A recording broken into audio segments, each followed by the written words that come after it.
ബാബ പറയുന്നു, മധുരമായ കുട്ടികളെ, പ്രാണേശ്വരനായ ബാബ വന്നിരിക്കുകയാണ് കുട്ടികളായ നിങ്ങൾക്ക് പ്രാണദാനം നൽകുവാനായി.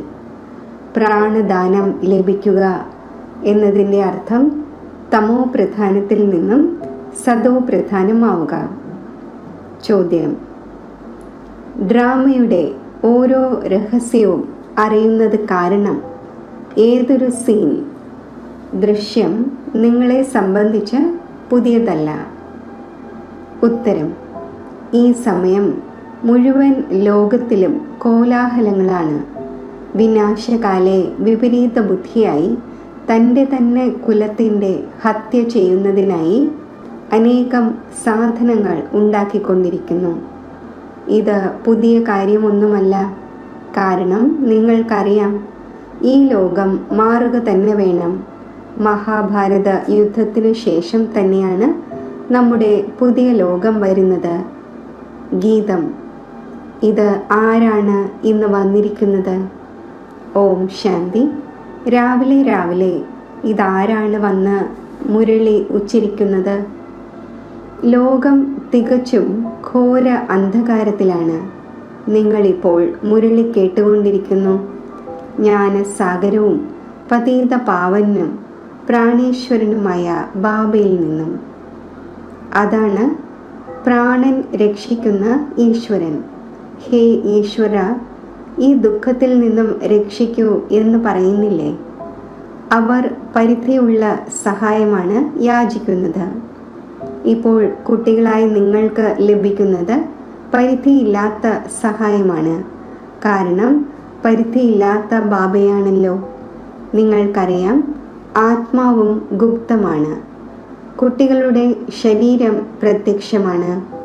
ബാബയുടെ ശ്രീമത് കുട്ടികൾക്ക് വേണ്ടിയാണ്. സർവശാസ്ത്രമയി ശിരോമണി ഗീത പ്രശസ്തമാണ്. കേവലം അതിൽ ശ്രീകൃഷ്ണൻ്റെ പേര് വച്ചിരിക്കുന്നു.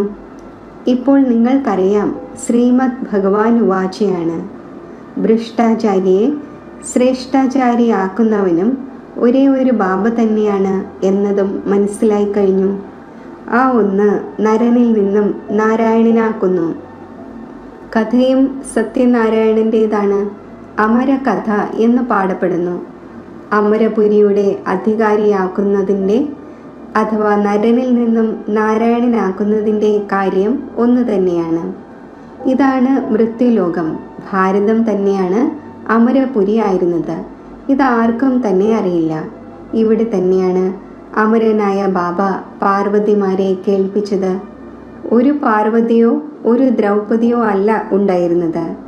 ഇത് വളരെയധികം കുട്ടികൾ കേട്ടുകൊണ്ടിരിക്കുന്നു. ശിവ് ബാബ ബ്രഹ്മാവിലൂടെ കേൾപ്പിക്കുന്നു. ബാബ പറയുന്നു, ഞാൻ ബ്രഹ്മാവിലൂടെ മധുരമധുരമായ കുട്ടികൾക്ക് മനസ്സിലാക്കിച്ചു തരുന്നു. ബാബ മനസ്സിലാക്കിച്ചു തന്നിട്ടുണ്ട്. കുട്ടികൾ തീർച്ചയായും ആത്മാഭിമാനിയാകണം. ബാബയ്ക്ക് തന്നെയാണ് ആക്കുവാൻ സാധിക്കുന്നത്. ആത്മാവിൻ്റെ ജ്ഞാനമുള്ള ഒരു മനുഷ്യൻ പോലും ലോകത്തില്ല. ആത്മാവിൻ്റെ ജ്ഞാനം തന്നെയില്ലെങ്കിൽ പരമാത്മാവിൻ്റെ ജ്ഞാനം എങ്ങനെ ഉണ്ടാകും? ഞാൻ ആത്മാവ് തന്നെയാണ് പരമാത്മാവ് എന്ന് പറയുന്നു. എത്ര വലിയ തെറ്റിൽ മുഴുവൻ ലോകവും കുടുങ്ങിയിരിക്കുന്നു. തികച്ചും കല്ല് ബുദ്ധിയാണ്. കല്ല് ബുദ്ധിയുടെ കാര്യത്തിൽ വിദേശത്തുള്ളവരും പിന്നിലല്ല. നമ്മൾ ഏതെല്ലാം ബോംബുകളും മറ്റുമാണ് തയ്യാറാക്കിക്കൊണ്ടിരിക്കുന്നത്. ഇത് സ്വയം തന്നെ കൊല്ലുവാനും മുഴുവൻ ലോകത്തെയും കൊല്ലുവാനുമാണ് ഉണ്ടാക്കിക്കൊണ്ടിരിക്കുന്നത് എന്നത് ബുദ്ധിയിൽ വരുന്നില്ല. ഈ സമയം ബുദ്ധി ഒരു ഉപയോഗവും ഇല്ലാത്തതായിരിക്കുന്നു. തൻ്റെ തന്നെ വിനാശത്തിനു വേണ്ടി മുഴുവൻ തയ്യാറെടുപ്പുകളും ചെയ്തുകൊണ്ടിരിക്കുന്നു. കുട്ടികളായ നിങ്ങളെ സംബന്ധിച്ച് ഇത് പുതിയ കാര്യമൊന്നുമല്ല. ഡ്രാമയനുസരിച്ച് അവരുടെയും പാർട്ടാണ് എന്നതറിയുന്നുണ്ട്. ഡ്രാമയുടെ ബന്ധനത്തിൽ ബന്ധിക്കപ്പെട്ടിരിക്കുന്നു. കല്ല് ബുദ്ധി അല്ലായിരുന്നു എങ്കിൽ ഇങ്ങനെയുള്ള കാര്യം ചെയ്യുവാൻ സാധിക്കുമോ? മുഴുവൻ കുലത്തിൻ്റെയും വിനാശം ചെയ്തുകൊണ്ടിരിക്കുന്നു. അത്ഭുതമാണല്ലോ. എന്താണ് ചെയ്തുകൊണ്ടിരിക്കുന്നത്? ഇന്ന് ശരിയായ രീതിയിൽ നടന്നുകൊണ്ടിരിക്കുന്നു. നാളെ മിലിറ്ററി പിണങ്ങിയെങ്കിൽ പ്രസിഡന്റിനെയും കൊന്നുകളയുന്നു. ഇങ്ങനെയെല്ലാമുള്ള സംഭവങ്ങൾ ഉണ്ടായിക്കൊണ്ടിരിക്കുന്നു. ആരെയും സഹിക്കുന്നില്ല. പവർഫുൾ ആണല്ലോ. ഇക്കാലത്തെ ലോകത്തിൽ കോലാഹലങ്ങൾ വളരെയുണ്ട്. കല്ലുബുദ്ധികളും അനേകമുണ്ട്. ഇപ്പോൾ കുട്ടികളായ നിങ്ങൾക്കറിയാം, വിനാശകാലെ ആരാണോ ബാബയോട് വിപരീത ബുദ്ധിയായിരിക്കുന്നത് അവരെക്കുറിച്ചാണ് വിനാശന്തി എന്ന് പാടപ്പെട്ടിട്ടുള്ളത്. ഇപ്പോൾ ഈ ലോകം പരിവർത്തനപ്പെടേണ്ടതുണ്ട്. തീർച്ചയായും മഹാഭാരത യുദ്ധം നടന്നിരുന്നു എന്നതും അറിയുന്നു. ബാബ രാജയോഗം പഠിപ്പിച്ചിരുന്നു. ശാസ്ത്രങ്ങളിൽ ടോട്ടൽ വിനാശം കാണിച്ചിരിക്കുന്നു. എന്നാൽ ടോട്ടൽ വിനാശം ഉണ്ടാകുന്നില്ല. അങ്ങനെയാണെങ്കിൽ പ്രളയം ഉണ്ടായിനെ. മനുഷ്യൻ ആരും ഉണ്ടായിരിക്കുവാൻ പാടില്ലായിരുന്നു. കേവലം 5 തത്വങ്ങൾ മാത്രം അവശേഷിക്കണമായിരുന്നു. അങ്ങനെ ഉണ്ടാവുക സാധ്യമല്ല. പ്രളയം ഉണ്ടായെങ്കിൽ പിന്നെ മനുഷ്യർ എവിടെ നിന്നും വന്നു? ശ്രീകൃഷ്ണൻ വിരൽ നുണഞ്ഞുകൊണ്ട് ആ ലീലയിൽ സാഗരത്തിൽ വന്നു എന്ന് കാണിക്കുന്നു. ഒരു ബാലകന് അങ്ങനെ വരുവാൻ സാധിക്കുമോ? ശാസ്ത്രങ്ങളിൽ ഇങ്ങനെയെല്ലാമുള്ള കാര്യങ്ങൾ എഴുതിയിരിക്കുന്നു. ആ കാര്യം ചോദിക്കുകയേ വേണ്ട. ഇപ്പോൾ നിങ്ങൾ കുമാരിമാരിലൂടെ ഈ വിദ്വാൻമാർക്കും ഭീഷ്മ പിതാമഹൻ തുടങ്ങിയവർക്കും ജ്ഞാന ബാണം ഏൽക്കുന്നു. അവരും മുന്നോട്ട് പോകവേ വരും. എത്രത്തോളം നിങ്ങൾ സേവനത്തിൽ ബലം നിറയ്ക്കുമോ, ബാബയുടെ പരിചയം സർവർക്കും കൊടുത്തുകൊണ്ടിരിക്കുമോ, അത്രയും നിങ്ങളുടെ പ്രഭാവം വർദ്ധിക്കും. പിന്നെ വിഘ്നങ്ങളും വരും. ഈ ജ്ഞാനയജ്ഞത്തിൽ ആസുരീയ സമ്പ്രദായത്തിൻ്റെ വളരെയധികം വിഘ്നങ്ങൾ വരുന്നു എന്നതും പാടപ്പെട്ടിട്ടുണ്ട്. പാവങ്ങൾ, കല്ലുബുദ്ധിയായ മനുഷ്യർ ഇതെന്താണ് എന്നത് ഒന്നും അറിയുന്നില്ല. ഇവരുടെ ജ്ഞാനം തന്നെ വേറിട്ടതാണ് എന്ന് പറയുന്നു. പുതിയ ലോകത്തിലേക്ക് വേണ്ടിയുള്ള പുതിയ കാര്യങ്ങളാണ് എന്നും നിങ്ങൾ മനസ്സിലാക്കുന്നുണ്ട്. ബാബ പറയുന്നു, ഈ രാജയോഗം നിങ്ങളെ മറ്റാർക്കും പഠിപ്പിക്കുവാൻ സാധിക്കില്ല. ജ്ഞാനവും യോഗവും ബാബ തന്നെയാണ് പഠിപ്പിച്ചുകൊണ്ടിരിക്കുന്നത്. സദ്ഗതി ദാതാവ് ഒരേ ഒരു ബാബയാണ്. ആ ഒന്ന് പതീത പാവനാണ്. അപ്പോൾ തീർച്ചയായും പതീതർക്ക് തന്നെയായിരിക്കുമല്ലോ ജ്ഞാനം നൽകുക. കുട്ടികളായി നിങ്ങൾ മനസ്സിലാക്കുന്നുണ്ട്, നമ്മൾ പവിഴ ബുദ്ധിയായി പവിഴനാഥനാകുന്നു. മനുഷ്യർ എത്ര അനേകം ക്ഷേത്രങ്ങൾ ഉണ്ടാക്കിയിരിക്കുന്നു. എന്നാൽ അതാരാണ്, എന്ത് ചെയ്തിട്ട് പോയി, അർത്ഥമൊന്നും മനസ്സിലാക്കുന്നില്ല. പവിഴനാഥൻ്റെയും ക്ഷേത്രമുണ്ട്. പക്ഷെ ആർക്കും അറിയില്ല. ഭാരതം പാരസ്പുരിയായിരുന്നു.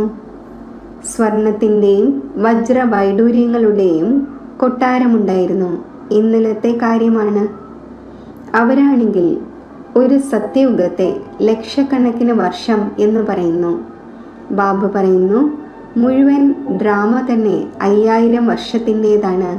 അതിനാൽ പറയുന്നു, ഇന്നത്തെ ഭാരതം എന്താണ്? ഇന്നലത്തെ ഭാരതം എന്തായിരുന്നു? 1,00,000 വർഷങ്ങളുടേതാണെങ്കിൽ ആർക്കെങ്കിലും സ്മൃതി ഉണ്ടായിരിക്കുക സാധ്യമല്ല. കുട്ടികളായ നിങ്ങൾക്ക് ഇപ്പോൾ സ്മൃതി ലഭിച്ചു. ബാബ ഓരോ 5000 വർഷത്തിന് ശേഷവും വന്ന് നമുക്ക് സ്മൃതി വരുത്തുന്നു എന്നത് അറിയുന്നുണ്ട്. കുട്ടികളായ നിങ്ങൾ സ്വർഗത്തിൻ്റെ അധികാരിയായിരുന്നു. 5000 വർഷത്തിൻ്റെ കാര്യമാണ്. ഈ ലക്ഷ്മി നാരായണൻ്റെ രാജ്യം എപ്പോഴായിരുന്നു എന്നും എത്ര വർഷമായി എന്നും ആരോടെങ്കിലും ചോദിക്കുകയാണെങ്കിൽ ലക്ഷക്കണക്കിന് വർഷം എന്ന് പറയും. നിങ്ങൾക്ക് മനസ്സിലാക്കിച്ചു കൊടുക്കുവാൻ സാധിക്കും. ഇതാകട്ടെ 5000 വർഷത്തിൻ്റെ കാര്യമാണ്. ക്രൈസ്റ്റിന് ഇത്രയും സമയം മുമ്പ് പാരഡൈസ് ആയിരുന്നു എന്ന് പറയുന്നുമുണ്ട്. ബാബ വരുന്നത് തന്നെ ഭാരതത്തിലാണ്. ഇതും കുട്ടികൾക്ക് മനസ്സിലാക്കിച്ചു തന്നിട്ടുണ്ട്. ബാബയുടെ ജയന്തി ആഘോഷിക്കുന്നു. അപ്പോൾ തീർച്ചയായും എന്തെങ്കിലും ഒന്ന് ചെയ്യുവാൻ വന്നിട്ടുണ്ടാകും. പതീത പാവനാണ്, അപ്പോൾ തീർച്ചയായും വന്ന് പാവനം ആക്കിയിട്ടുണ്ടാകും. ജ്ഞാനസാഗരമാണ്, അപ്പോൾ തീർച്ചയായും ജ്ഞാനം നൽകുമല്ലോ.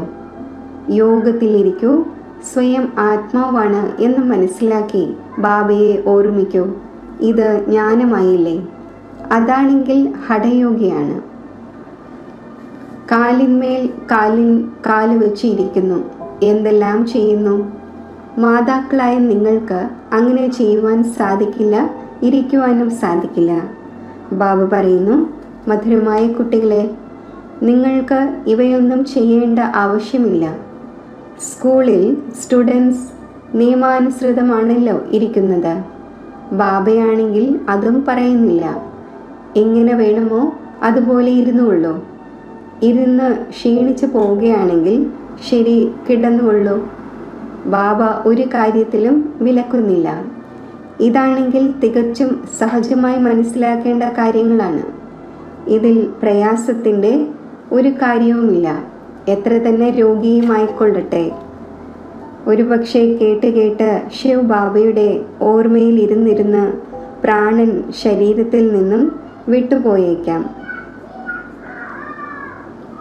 ഗംഗാ തീരത്തായിരിക്കുമ്പോഴും ഗംഗാജലം വായിൽ ഉണ്ടായിരിക്കുമ്പോഴും ആകണം പ്രാണൻ ശരീരത്തിൽ നിന്നും പോകേണ്ടത് എന്ന് പാടപ്പെടുന്നുണ്ടല്ലോ. ഇതെല്ലാം ഭക്തിമാർഗത്തിലെ കാര്യങ്ങളാണ്.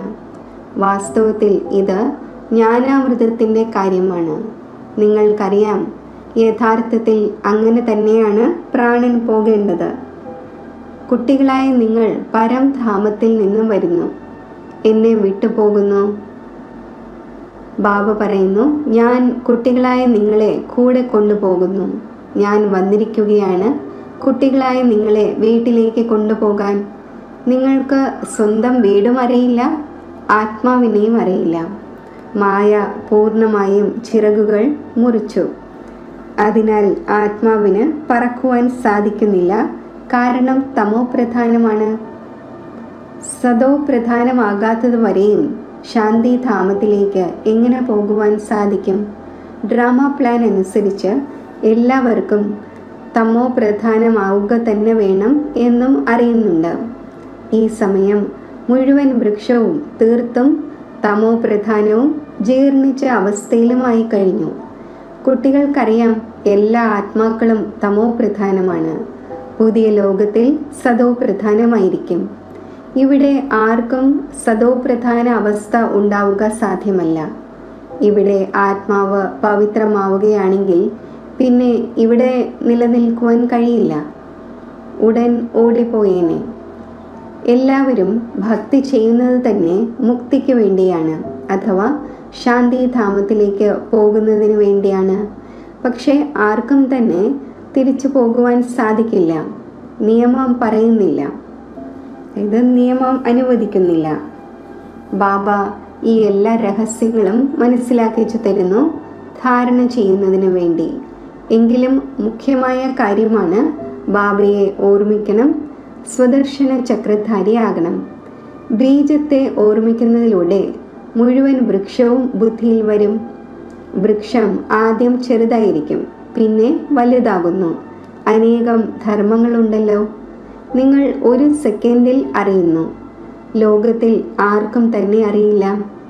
മനുഷ്യ സൃഷ്ടിയുടെ ബീജരൂപം സർവരുടെയും ഒരേ ഒരു പിതാവാണ്. ബാബ ഒരിക്കലും സർവവ്യാപി ആവുക സാധ്യമല്ല. വലുതിലും വലിയ തെറ്റ് ഇതാണ്. മനുഷ്യരെ ഒരിക്കലും ഭഗവാൻ എന്ന് പറയുന്നില്ല എന്ന് നിങ്ങൾ മനസ്സിലാക്കിച്ചു കൊടുക്കുന്നുമുണ്ട്. ബാബ കുട്ടികൾക്ക് എല്ലാ കാര്യങ്ങളും സഹജമാക്കി മനസ്സിലാക്കിച്ചു തരുന്നു. പിന്നെ ആരുടെ ഭാഗ്യത്തിലുണ്ടോ നിശ്ചയമുണ്ടോ എങ്കിൽ അവർ തീർച്ചയായും ബാബയിൽ നിന്നും സമ്പത്തെടുക്കും. നിശ്ചയമില്ലെങ്കിൽ ഒരിക്കലും മനസ്സിലാക്കുകയില്ല. ഭാഗ്യമേ ഇല്ല എങ്കിൽ പിന്നെ എന്ത് പുരുഷാർത്ഥം ചെയ്യുവാനാണ്? ഭാഗ്യത്തിൽ ഇല്ലെങ്കിൽ പിന്നെ അവർ ഇരിക്കുന്നത് തന്നെ ഒന്നും മനസ്സിലാകാത്തതുപോലെയാണ്. ബാബ വന്നിരിക്കുകയാണ് പരിധിയില്ലാത്ത സമ്പത്ത് നൽകുവാൻ എന്ന നിശ്ചയം പോലുമില്ല. ഏതെങ്കിലും പുതിയ വ്യക്തി മെഡിക്കൽ കോളേജിൽ പോയി ഇരിക്കുകയാണെങ്കിൽ എന്ത് മനസ്സിലാക്കും? ഒന്നും മനസ്സിലാക്കില്ല. ഇവിടെയും അതുപോലെ വന്ന് ഇരിക്കുന്നു. ഈ അവിനാശി ജ്ഞാനത്തിൻ്റെ വിനാശം ഉണ്ടാകുന്നില്ല. ഇതും ബാബ മനസ്സിലാക്കിച്ചു തന്നു. രാജധാനിയാണല്ലോ സ്ഥാപിതമാകുന്നത്.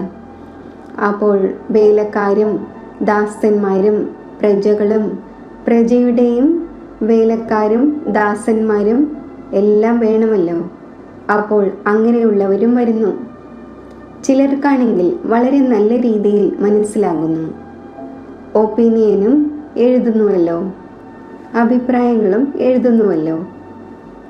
മുന്നോട്ട് പോകുമ്പോൾ കുറച്ച് കയറുന്നതിന് പരിശ്രമിക്കും. പക്ഷേ ആ സമയം പ്രയാസമാണ്. കാരണം ആ സമയത്ത് വളരെയധികം കോലാഹലങ്ങൾ ഉണ്ടാകും. ദിനം പ്രതിദിനം കൊടുങ്കാറ്റ് വർദ്ധിച്ചു വരുന്നു. ഇത്രയും സെൻറ്റേഴ്സ് ഉണ്ട്. നല്ല രീതിയിൽ മനസ്സിലാക്കുകയും ചെയ്യും. ബ്രഹ്മാവിലൂടെ സ്ഥാപന എന്ന് എഴുതപ്പെട്ടിട്ടുണ്ട്. വിനാശവും മുന്നിൽ കാണുന്നു. വിനാശം ഉണ്ടാവുക തന്നെ വേണം. ജനനം കുറയ്ക്കുവാനായി ഗവൺമെൻറ് പറയുന്നു. പക്ഷേ ഇതിൽ എന്ത് ചെയ്യുവാൻ സാധിക്കും? വൃക്ഷത്തിൻ്റെ അഭിവൃദ്ധി ഉണ്ടാവുക തന്നെ വേണം. ഏതുവരെ ബാബയുണ്ടോ അതുവരെ സർവധർമ്മത്തിലുള്ള ആത്മാക്കൾക്കും ഇവിടെ ഉണ്ടായിരിക്കേണ്ടതാണ്. എപ്പോൾ പോകാനുള്ള സമയമാകുന്നു അപ്പോൾ ആത്മാക്കൾ വരുന്നത് നിർത്തലാകും. ഇപ്പോൾ സർവർക്കും വരേണ്ടതുണ്ട്. പക്ഷേ ഈ കാര്യങ്ങൾ ആരും മനസ്സിലാക്കുന്നില്ല. ബാപ്പുജിയും പറഞ്ഞിരുന്നു, രാവണ രാജ്യമാണ്, നമുക്ക് രാമരാജ്യം വേണം. ഇന്നയാൾ സ്വർഗവാസിയായി എന്ന് പറയുന്നുണ്ട്. അപ്പോൾ ഇതിൻ്റെ അർത്ഥം ഇത് നരകമാണ് എന്നല്ലേ? മനുഷ്യർ ഇത്ര പോലും മനസ്സിലാക്കുന്നില്ല. സ്വർഗവാസിയായി എങ്കിൽ നല്ലതല്ലേ? തീർച്ചയായും നരകവാസിയായിരുന്നു. ബാബ മനസ്സിലാക്കിക്കുന്നു, മനുഷ്യരുടെ രൂപം മനുഷ്യൻ്റേതാണ്, സ്വഭാവം കുരങ്ങൻ്റേതാണ്. പതീത പാവന സീതാറാം എന്നെല്ലാവരും പാടിക്കൊണ്ടിരിക്കുന്നു. നമ്മൾ പതീതമാണ്, പാവനമാക്കുന്നവൻ ബാബയാണ്. അതെല്ലാം ഭക്തിമാർഗത്തിലെ സീതമാരാണ്. ബാബയാണ് രാമൻ. ആരോടെങ്കിലും നേരിട്ട് പറയുകയാണെങ്കിൽ അംഗീകരിക്കുകയില്ല. രാമനെ വിളിക്കുന്നു. ഇപ്പോൾ കുട്ടികളായി നിങ്ങൾക്ക് ബാബ മൂന്നാമത്തെ നേത്രം നൽകി. നിങ്ങൾ മറ്റൊരു ലോകത്തിലേതായതുപോലെയാണ്.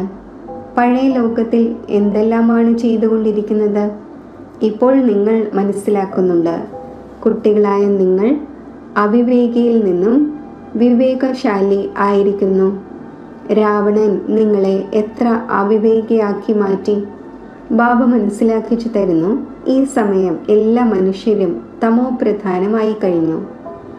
അപ്പോഴാണ് ബാബ വന്ന് സദോ പ്രധാനമാക്കുന്നത്. ബാബ പറയുന്നു, കുട്ടികളായ നിങ്ങൾ തൻ്റെ സേവനവും ചെയ്തുകൊണ്ടിരിക്കൂ. കേവലം ഒരു കാര്യം ഓർമ്മ വയ്ക്കൂ, ബാബയെ ഓർമ്മിക്കൂ. തമോ പ്രധാനത്തിൽ നിന്നും സദോ പ്രധാനമാകുന്നതിൻ്റെ വഴി മറ്റാർക്കും പറഞ്ഞു തരാൻ സാധിക്കില്ല. സർവരുടെയും ആത്മീയ സർജൻ ഒരാൾ തന്നെയാണ്. ആ ആൾ വന്ന് ആത്മാക്കൾക്ക് ഇഞ്ചക്ഷൻ എടുക്കുന്നു. കാരണം ആത്മാവ് തന്നെയാണ് തമോ പ്രധാനമായിരിക്കുന്നത്.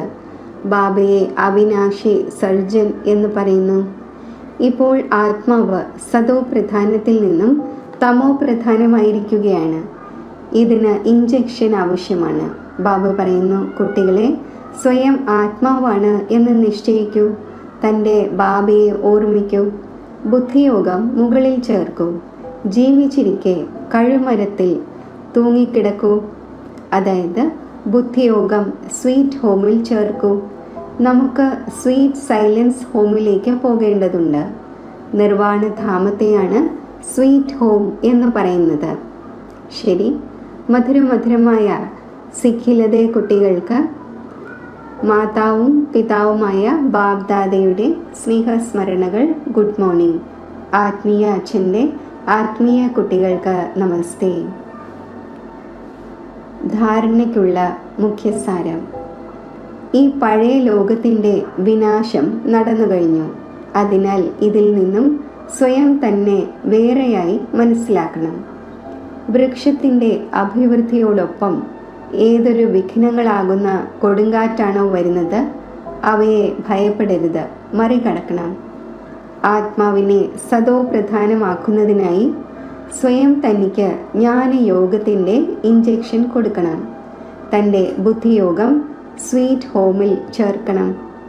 വരദാനം: ആദ്യം താങ്കൾ എന്ന പാഠത്തിലൂടെ കിരീടധാരി ആകുന്ന സമൃദ്ധരായി ഭവിക്കട്ടെ. ഇതുപോലെ ബാബ്ദാദ സ്വയം ഒബീഡിയൻ്റ് സെർവൻ്റ് ആണ് എന്ന് പറയുന്നു. സെർവൻ്റ് എന്ന് പറയുന്നതിലൂടെ സ്വതവേ കിരീടധാരിയായി മാറുന്നു. ഇതേപോലെ കുട്ടികളായ നിങ്ങളും സ്വയം വിനയചിത്തരായി മറ്റുള്ളവർക്ക് ശ്രേഷ്ഠ സീറ്റ് നൽകൂ. തൻ്റെ സീറ്റിൽ ഇരുത്തൂ.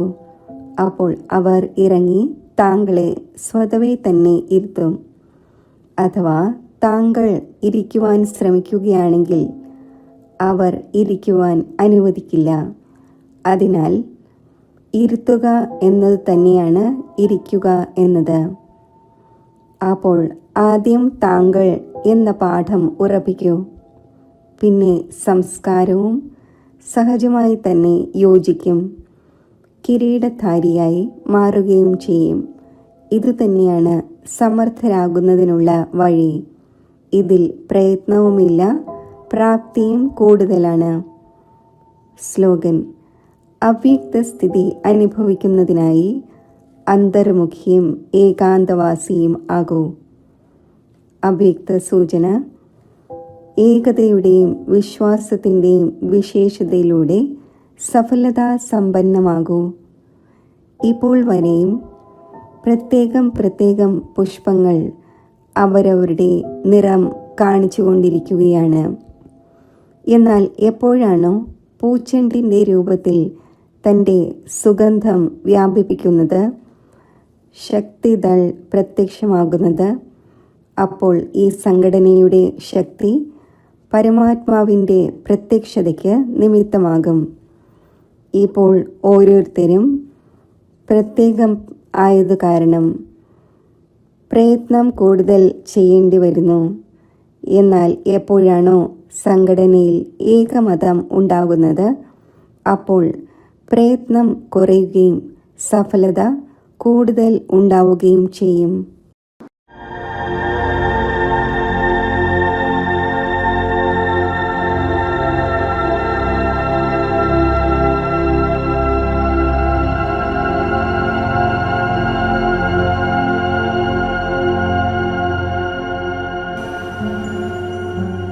യോഗത്തിൻ്റെ അഭ്യാസം. ഞാൻ ആത്മാവാൻ എന്ന സങ്കല്പത്തിൽ ആ സ്വരൂപത്തിൽ സ്ഥിതി ചെയ്യുകയാണ്.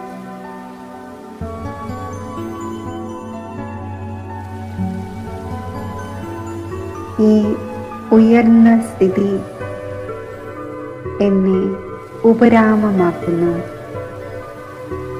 ഈ ദേഹത്തിലിരിക്കെ ഉപരാമ അവസ്ഥയിൽ സ്ഥിതി ചെയ്യുമ്പോൾ ദേഹവും ദേഹിയും രണ്ടാണെന്ന വ്യക്തമായ അനുഭവം എനിക്കുണ്ടാകുന്നു.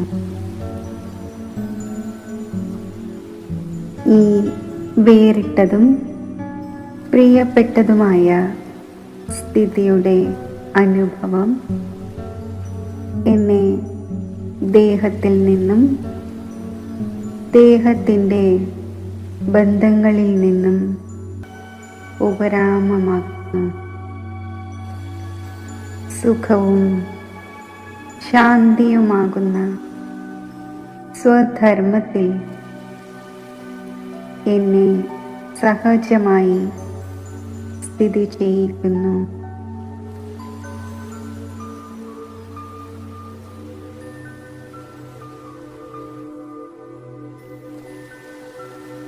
ഈ വേറിട്ട് സ്ഥിതിയിലൂടെ എനിക്ക് സഹജമായി ഒരു സെക്കൻഡിൽ ബിന്ദു രൂപമായി മാറാൻ സാധിക്കുന്നു.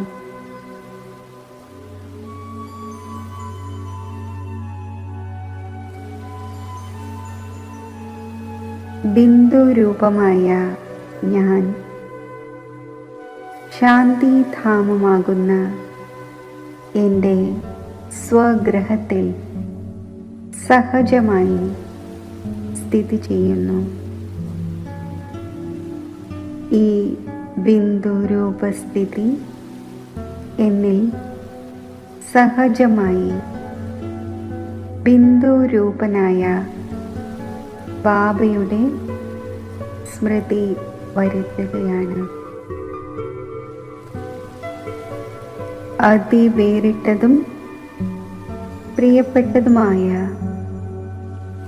ബിന്ദു രൂപമായ ബാബയുടെ സന്താനമാണ് ഞാൻ എന്ന നിശ്ചയപൂർണ്ണ സ്മൃതി എന്നിൽ ബാബയിലേക്ക് ഒരു അലൗകിക ആകർഷണവും നിസ്സീമമായ സ്നേഹവും വരുത്തുന്നു.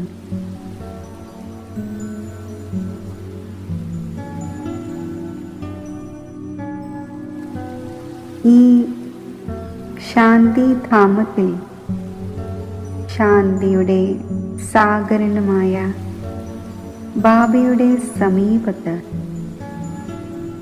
ഈ ഒന്നിൻ്റെ മാത്രം ഓർമ്മയിൽ മഗ്നമായി ഇരിക്കുമ്പോൾ ഗഹനമായ ശാന്തിയുടെ ആത്മശാന്തിയുടെ അനുഭവം എനിക്ക് പ്രാപ്തമാവുകയാണ്.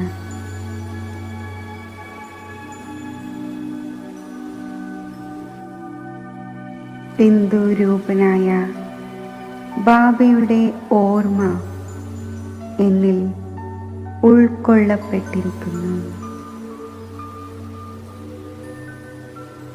ശാന്തിധാമത്തിൽ ശാന്തിയുടെ സാഗരനായ ബാബയുമായി കമ്പൈൻഡ് സ്വരൂപമായിരുന്ന ഞാൻ ഇപ്പോൾ വിശ്വത്തിലേക്കും ഈ അനുപമമായ ശാന്തിയുടെ പ്രകാശബീജികൾ വ്യാപിപ്പിക്കുകയാണ്.